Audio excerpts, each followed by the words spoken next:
Dans l'épisode du lundi 18 juillet d'Un si grand soleil, l'ambiance est toujours tendue entre Lucille, Alicia Dadoun, et Hakim, Aïssam Medem, depuis que la journaliste a annoncé à son petit ami vouloir aller s'installer à Barcelone pendant un an. Elle part d'ailleurs dès le week-end pour aller faire la connaissance de celui qu'elle remplacera.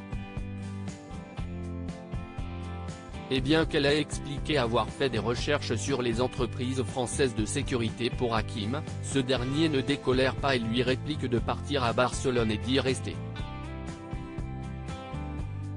Cette mauvaise humeur se répercute sur son travail lorsque, avec Thierry, Nicolas Géroux, Hakim intervient à l'usine du groupe Mondial Bitume où des protestants bloquent l'entrée. Noémie, Lucille Crié, et Ludo, Folco Marchi, y sont présents, et si est sur Noémie qu'Hakim passe sa mauvaise humeur. Malgré l'intervention de Ludo, qui connaît Hakim à la grande surprise de Noémie, cette dernière se fait quand même embarquer par Hakim pour outrage à agent après l'avoir insulté. Alors qu'elle veut parler à un supérieur pendant qu'elle est détenue au commissariat, Noémie apprend, dépitée, que personne n'est présent pour s'occuper de son affaire. Soucieuse pour ses animaux, elle fait part de ses inquiétudes à Hakim qui réplique qu'elle aurait dû y penser avant de l'insulter.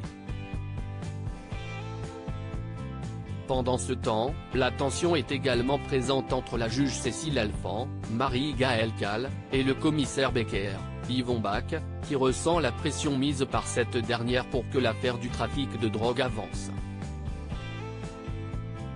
Après la mort de Bruno qui pourrait bien être un homicide et non un suicide, l'hypothèse d'un grand nettoyage des différentes personnes impliquées dans le trafic est abordée. Verneuil va-t-il bientôt mourir? La juge Alphand veut éviter toute mort supplémentaire et soupçonne même Verneuil, François Burlou, d'être impliqué. Son propre avocat, Fabrice Deville, commence aussi, de son côté, à avoir quelques doutes quant à l'innocence de son client. Pourtant ce dernier, lorsqu'il est interrogé par Manu, Moïse Santamaria, continue d'affirmer qu'il n'a rien à voir dans le trafic de drogue. Comme l'enquêteur lui affirme, il a plutôt intérêt à dire la vérité car s'il est impliqué, il sera sûrement le prochain sur la liste après Bruno. Enfin de son côté Enzo, Teilo Azaïs, parle à Kira, Colline Ramos Pinto, de ce qu'il s'est passé avec Aurore, Clara Huet, la fille de Verneuil. Même si la jeune femme essaie de le rassurer, Enzo est persuadé qu'il a tout fait rater.